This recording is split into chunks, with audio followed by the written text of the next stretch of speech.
Buwan tiwala ni dating Pangulong Rodrigo Duterte na kaya ni Vice President Sara Duterte ang mga isyong kinakaharap niya. Insignificant daw ang mga isyu kumpara sa mga kontrobersya ng Administrasyong Marcos. At yan ang unang balita ni Argil Relator ng GMA Regional TV.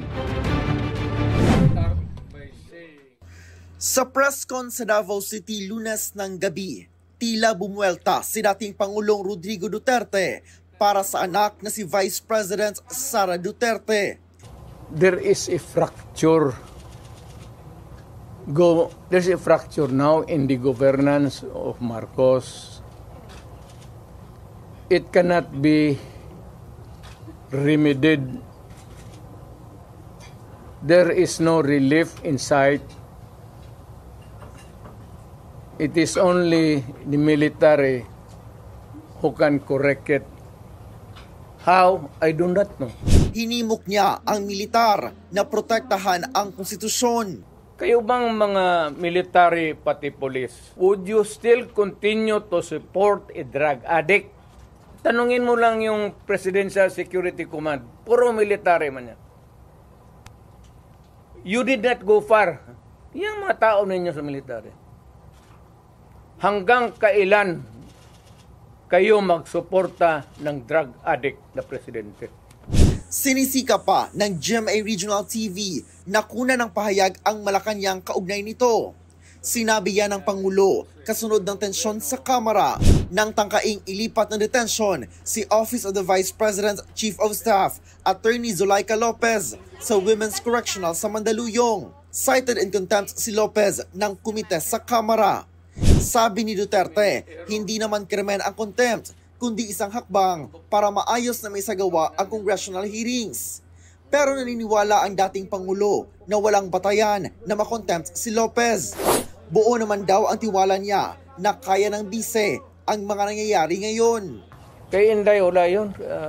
Inday, kaya niya yan. Insignificant pa siya doon. Kasuhan man nila si Inday, di kasuhan nila. Hindi naman makulong yan.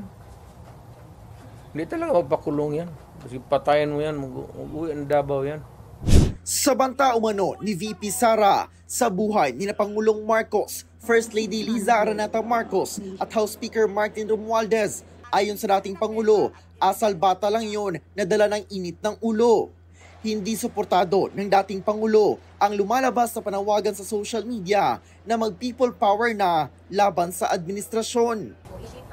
Wag.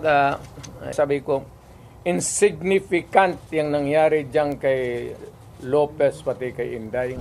Mas dapat daw pagtuunan ng pansin ang isyo sa paglilipat ng pondo ng PhilHealth, Maharlika Fund at pondo ng GSIS. Yung 16 billion na nilipat nila, nestapa yan.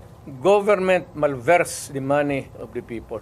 Ginamit mo yung pera ng and even Congress cannot do that. Trust fund yun eh. Sa issue ng umano'y impeachment at disbarment case kay VP Sara. Total, malayo pa man yung 2028. Di magpasyal sa mga pasyal. So she's running in 2028 for president? Hindi, wala siguro. Sabi ko nga kay Inday, tama na yung Vice President. Total, tatay niyan, presidente man. Ito ang unang balita, Argil Relator, para sa GMA Integrated News. Igan, mauna ka sa mga balita, mag-subscribe na sa GMA Integrated News sa YouTube para sa iba't ibang ulat sa ating bansa.